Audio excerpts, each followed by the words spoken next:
buenas tardes a todos, ¿qué tal? ¿Cómo están? No puedo evitar sentir una cierta nostalgia de un pasado no muy lejano, en el que, por ejemplo, la caída del muro de Berlín anunciaba el final de la Guerra Fría, y para algunos hasta el fin de la historia. Pero la historia nos ha enseñado que la historia no se acaba tan fácilmente. Nuestra invitada de hoy, la cantante, violoncelista y compositora cubana Ana Carla Maza, no cede a la nostalgia y nos invita a fiestar en su nuevo álbum A la Mar.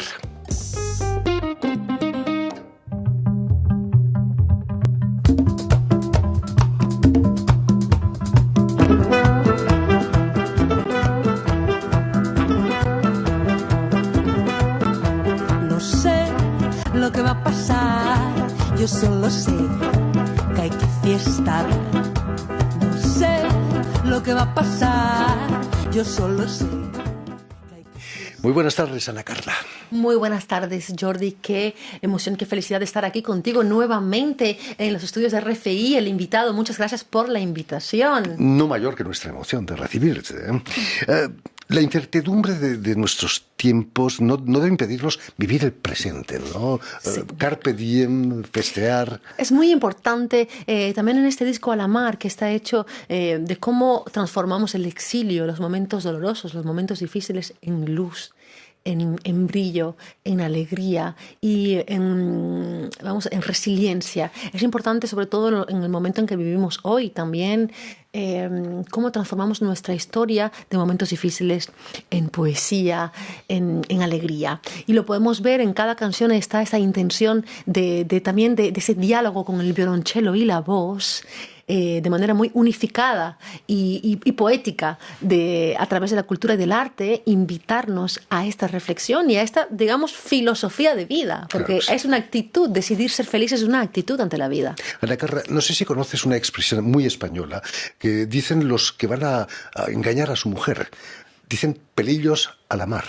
No la conocía. Pelillos a la mar. Pero hay que vivir el presente. Digamos que hay que vivir el presente en conciencia, con respeto, con amor propio, con amor hacia nuestro entorno, siempre manteniendo nuestros valores. Es muy importante hoy en día en una sociedad en la cual las cosas van muy rápido, sobreproducidas, todo es cantidad, de cuidar realmente, sobre todo el arte como algo de manera artesanal, de seguir haciendo música de manera artesanal, de seguir creando y conectándonos siempre con nuestra tanto espiritualidad como filosofía de vida. Y creo que nuestra misión como músicos y como compositores, los artistas, tenemos que me gusta esa idea de poder compartir los valores y que la música nos acompañe como nuestra mejor amiga en la travesía del camino de la vida, y cuando hay momentos difíciles poder recurrir al arte como una forma de que nos acompañe, que nos alivie el dolor, que nos lleve a transitar este camino de una manera quizás más agradable, o en todo caso sentirnos acompañados y arropados con la música. A pesar de los pesares, la semana pasada, Ana Carla, estuvieron con nosotros el dúo cubano Las Panteras, Martica y Elien, y nos contaban que la situación en Cuba no estaba mejorando precisamente, ¿no? Sí, la verdad es que se están viviendo momentos muy difíciles actualmente en el mundo, y para Cuba es un momento muy difícil. Debemos recordar que es un país que yo no conozco ningún otro país en el mundo que haya resistido tantos años a un bloqueo tan fuerte, y la verdad es que humanamente pediría de todo corazón que pudieran tener al menos un respiro para poder salir adelante, porque es un pueblo muy luchador, es un pueblo muy comprometido, es un pueblo con una cultura hermosísima, con una alegría sin duda que se lleva a cabo desde que tengo los recuerdos más bellos de mi vida han sido la infancia en Cuba, pero necesitamos que haya un poco más de humanidad en este mundo para poder darle la posibilidad a un pueblo que ha resistido más de 66 años a un bloqueo muy, muy fuerte que yo creo que ningún otro país pudiera haber resistido tantos años. No sé si es por eso quizás que he sentido en tu nuevo álbum una cierta nostalgia de La Habana y del barrio de A la Mar, donde creciste, ¿no? Sí. A la Mar es esta transición, es cómo transformamos el dolor en luz y también en serenidad, aceptando los cambios de la vida, aceptando los momentos difíciles como algo también que forma parte de nuestro proceso. Y al amar, cada canción tiene una reflexión también filosófica de cómo, por ejemplo, también la historia de Alamar, porque ¿qué es Alamar? Nos preguntamos, Alamar, ¿qué es este nombre Alamar? ¿Qué significa Alamar? Alamar es el barrio en Cuba, donde, como decir aquí la banlieue, digamos, ¿no? Es el barrio en Cuba, un barrio de La Habana, que está en las afueras, que está cerca del mar, frente al mar, en el cual yo nací, pero la historia muy interesante es que habían 2 edificios que fueron dedicados solamente a recibir a 180 niños que fueron exiliados de Chile. Entonces, Alamar son aquellos edificios en el cual yo nací 10 años más tarde, de los niños exiliados que no tenían a veces ni padre ni madre, que fueron recibidos en esos 2 edificios, que crecieron ahí, que crecieron toda su infancia. Y recuerdo lo que me contaba mi abuela chilena, exiliada de Chile, que había momentos en que tenían 9 niños en casa, 9 niños a que cuidar. Y entonces esa historia de exilio, de resiliencia, pero al mismo tiempo 10 años después, cuando todo el mundo, todos los chilenos regresaron al país, a su país, a Chile, mi padre fue el único que se quedó en ese edificio, que de repente se quedó vacío, solo. Edificio completamente vacío porque todos se fueron, y mi padre se enamoró de una cubana, de mi madre en Cuba, hasta el día de hoy, y yo nací en ese edificio vacío 100%, en el 4º piso del edificio de Alamar, con la historia tan bella de esos niños que años después, hablando con ellos, cuentan que de los recuerdos más lindos que tuvieron de su vida fueron en Cuba, porque sintieron esa libertad como niños, de estar jugando hasta las 1500, de estar con música, bañándose debajo de un aguacero, la lluvia, toda esa libertad que vive un niño, porque en Cuba los niños son la esperanza del mundo, como decía José Martí. Entonces en Cuba los niños son lo mejor que hay, y tenemos una experiencia muy linda. Entonces Alamar viene de esa historia, de raíz de tristeza, pero transformada en luz, transformada en serenidad, de tomarme el tiempo realmente de componer, de arreglar, de escribir canciones que acompañen esta sensación de serenidad. Y este disco, que creo que es un disco para que nos acompañe a todos en algún momento, quizás viendo un atardecer o un amanecer, o compartiendo con nuestros seres queridos, o incluso cuando tengamos momentos difíciles, que podamos escucharlo y sea un alivio el disco que nos acompañe. Y quizás que reflexionemos también sobre el presente, de qué podemos hacer en el presente. Por supuesto.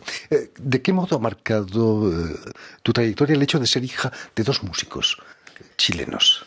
Sí, mi padre chileno, mi madre cubana, que ha marcado para mí todo, porque venir de una familia de músicos representa algo muy bonito, muy sagrado, y es que en casa la música es sagrada. En casa la música es, ante todo, la música, el respeto hacia la música. Y yo siempre he visto a mis padres trabajar de manera muy artesana la música. Es como ser familia de una familia de panaderos. El pan se trabaja de cada día. Nosotros cada día hacemos música, cada día tocamos, cada día mi padre se le ve componiendo. Yo tenía siempre esa referencia de la música de manera artesanal, sin ningún tipo de interés económico. Y eso es importante porque le damos un sentido que es el sentido del arte, el sentido de nuestro propósito de vida, digamos. Y cuando uno tiene un propósito, uno no duda, y puede pasar 8, 10 horas diarias a tocar, a practicar el instrumento. He estudiado más de 15 años en el Conservatorio Clásico aquí en París, desde estudios clásicos muy difíciles, de mucha competitividad, pero nunca me puse en cuestión, nunca dudé de la vocación que hay por la música. ¿Qué música escuchabas en tu casa? ¿Clásica quizás más o popular? Los chilenos chilenos. Bueno, yo vengo del mundo clásico, porque he hecho todos los estudios clásicos del violonchelo, desde orquestas sinfónicas, música de cámara, desde tocar de solista con sinfónica, e incluso hoy en día de llevar mi propia música a proyecto sinfónico, ¿no? Eso también me ha llevado a una continuidad de lo que ha sido mi bagaje cultural clásico. Pero en casa mi padre es un jazzman, teníamos siempre música free jazz, atención, el jazz clásico, el americano, pero también free jazz, jazz latinoamericano, jazz conceptual, y también teníamos música brasileña, caribeña, música cubana, la música tradicional de Cuba, esta música que escuchaba dentro de casa y fuera de casa, porque en Cuba salir a la esquina ya era un concierto en directo y en la escuela era otro concierto más y por las noches siempre había músicos en casa y toda esa vivencia tan cercana al arte, tan cercana a los instrumentos, a la creatividad, que forma parte de quien soy hoy. Solo hay dos tipos de música, la buena y la mala, ¿no? Yo creo que la música tiene una misión que es transmitir emociones, transmitir... incluso hay un libro que leí hace poco que dice, justamente, me encantan los filósofos, Marco Aurelio, y en la época los artistas eran los que hablaban siempre de la filosofía de vida. Y yo creo que hay algo de misión en los artistas, en nuestras canciones. Tenemos un compromiso con al menos contar, acompañar o intentar entender o darle forma a las emociones que ya sean el amor, el desamor, la tristeza, la alegría, la melancolía, la nostalgia. Cómo le damos forma a que se convierta en una obra de arte finalmente. Me decías hace un tiempo que trabajar en la música es como ser un atleta de alto nivel, ¿no? Sí. ¿Tanto trabajo necesita tocar el violoncelo, por ejemplo? Sí, tocar un instrumento clásico como es el violonchelo representa muchas horas de estudio, mucho sacrificio, que como te comentaba antes, ya veniendo de una familia de músicos ya no lo veía como un sacrificio, lo veía como una vocación, no veía otra manera, otro camino, porque ya tenía el ejemplo en casa de seguir adelante, de todos los días dedicar. Y además tengo que decir que yo me enamoré completamente del violonchelo, porque hay que sentir amor, hay que sentir pasión por lo que uno hace cada día. Y cuando uno ama desde el corazón más profundo lo que hace cada día, al final las horas se te van pasando y uno no ve pasar el tiempo. Porque el sacrificio no está muy de moda, que digamos, ¿no? El sacrificio, creo que estamos en una sociedad en la cual las cosas se quieren fácil y de manera rápida, y creo que es todo lo contrario. Creo que la economía quizás puede ir así, pero el arte no va así. El arte no va de rapidez, no va de facilidad, el arte es excelencia, es calidad, es compromiso, son muchas horas de soledad también, porque las personas creadoras, para crear, necesitamos mucha soledad, mucha tranquilidad, mucha introspección para poder después sacarlo a la luz. Y han sido muchos años de preparación. Entonces sí, yo creo que tocar el violonchelo clásico es como prepararse a las Olimpiadas, y creo que hay esa formación tan intensa que viene desde niños, que somos como los atletas de alto rendimiento, que son muchas horas prepararse, y tenemos nuestros maestros que nos acompañan, nuestros maestros que nos guían y que nos dan las herramientas para poder tener tanto técnicamente como emocionalmente la interpretación. En busca de esa excelencia vienes a París con solo 16 años. ¿Cómo viviste esa experiencia y cómo la vivieron tus padres? Bueno, venir a París para mí fue un momento decisivo en mi vida, fue muy importante. Ya van a ser casi 20 años desde que yo estoy en Europa. Y por lo tanto la música cubana y mi raíz de Cuba siempre ha estado conmigo, pero el hecho de haber estudiado también en Europa, de haber estudiado la música clásica, lo que es la excelencia, lo que es el rigor también clásico, ha sido muy importante para mí, para poder desarrollar el talento artístico.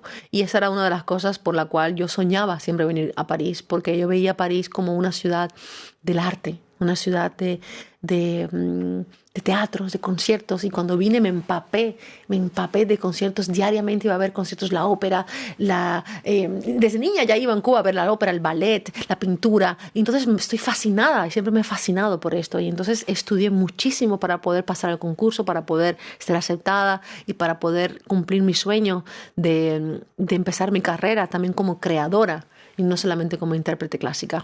Lástima que el clima parisino no es el cubano. ¿Vives en España, creo, ahora? Sí, exactamente. Para mí es importante, después de más de 400 conciertos y más de 25 países ya hechos, creo que son muchos viajes, es una intensidad de conciertos prácticamente diarios. Hay veces en que me he encontrado en 3 países en un solo día. he tomado el desayuno en un país, he almorzado en otro y he cenado en otro país. Digamos, 3 países diferentes en un mismo día y escenarios muy diversos, desde jazz a Viena, más de 7.000 personas, a escenarios muy prestigiosos de Europa como en Cremona, el auditorio de Stradivarius, o la Fenice en Venecia, o ahora la Salle Gaveau en París el 20 de marzo, que es una sala muy prestigiosa, clásica también.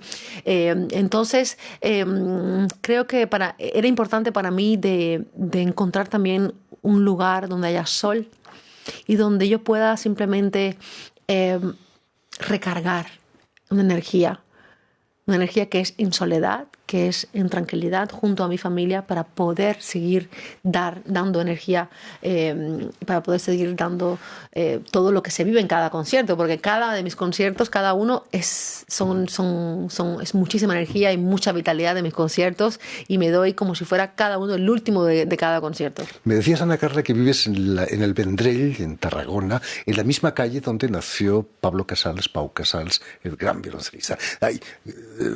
Te has cruzado con el fantasma de Pablo Casals. Siempre. Creo que Pablo Casals estuvo presente en mi vida desde que llegué a España por primera vez, cuando tenía 12 años, 12, y a los 13 ya empecé a ver su presencia.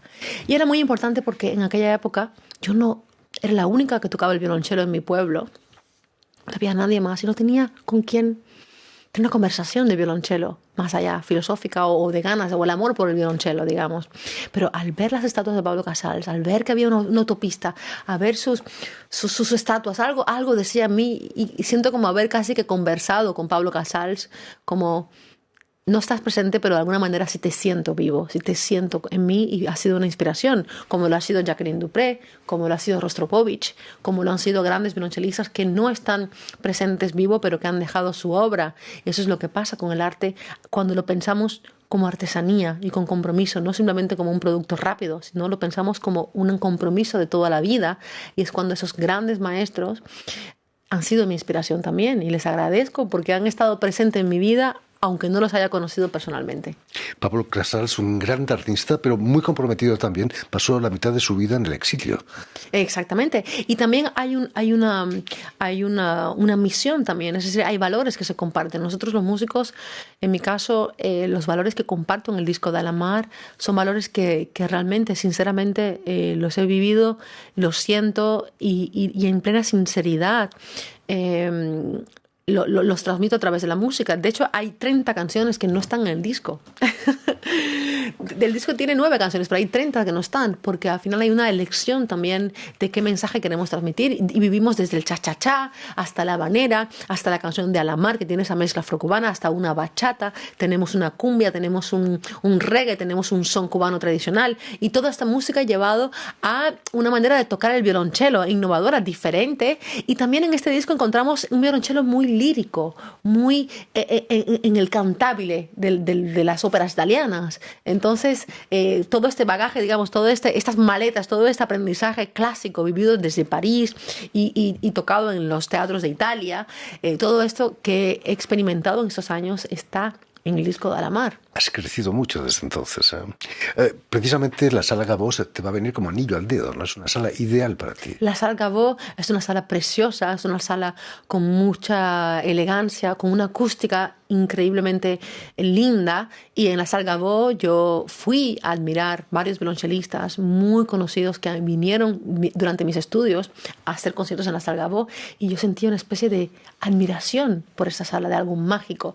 Y lo que vamos a hacer una vez más, como me encanta, es romper los códigos, romper las barreras, y cómo llevamos un proyecto de música latín, cómo tocamos un son cubano con un violonchelo en una sala clásica donde realmente es para hacer conciertos clásicos. De eso se trata también mi visión, es decir, que soy una persona muy curiosa, que siempre me he imaginado un violonchelo sin barreras, un violonchelo libre, tocado como una guitarra, como un bajo, un violonchelo interpretado de diferentes maneras, en la cual no solamente cerrado a algo conservador, sino romper un poco los esquemas, también incluso musicalmente, que han estado establecidos durante siglos por los hombres, y como mujer compositora y mujer productora musical, porque este disco he vivido todo el proceso, desde la creadora hasta la intérprete, pero también la productora musical que va a vestir el disco, que va a seleccionar los colores, que va a poner un tres cubano o una flauta o un piano, o va a elegir los colores, y también después, bueno, pues la parte de la composición, que es donde está la materia bruta, que luego la coloreamos, ¿no? Bien, no me gustaría dejarte marchar sin que nos propusieses un pequeño ejemplo de esas maravillas que nos hablabas. ¿Qué nos podrías proponer?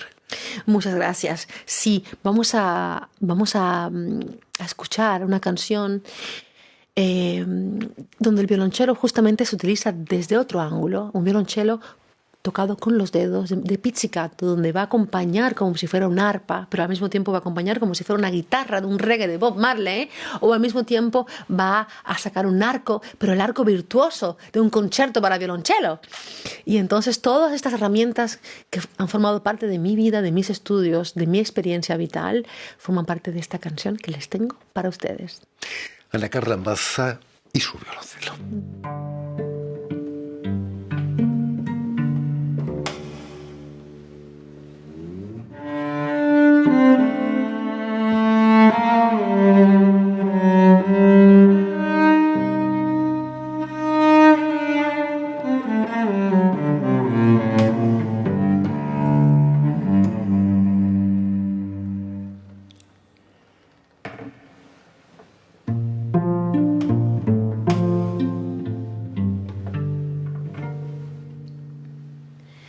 Recítame una de tus poesías,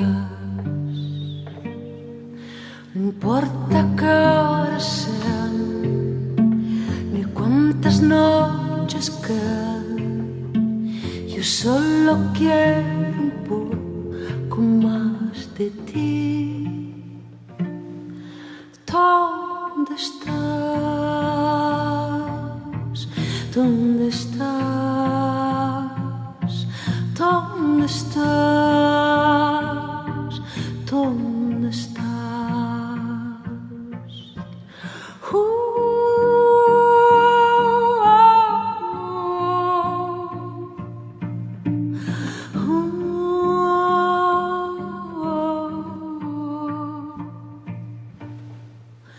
Y contigo me voy hasta el fin, y contigo me voy hasta el fin.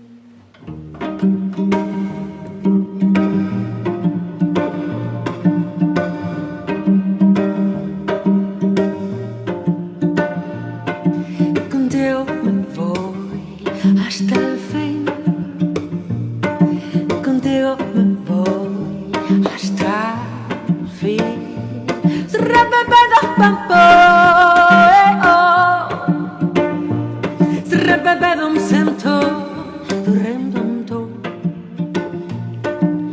¿Cuántos libros traes? ¿Cuántos? Que ya no queda espacio en este chico cuarto para otra cosa que no sea vivir con amor y poesía, con amor y poesía, y contigo me voy hasta el fin, y contigo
Muchísimas gracias, Ana Carla. En fin, pues ya lo saben.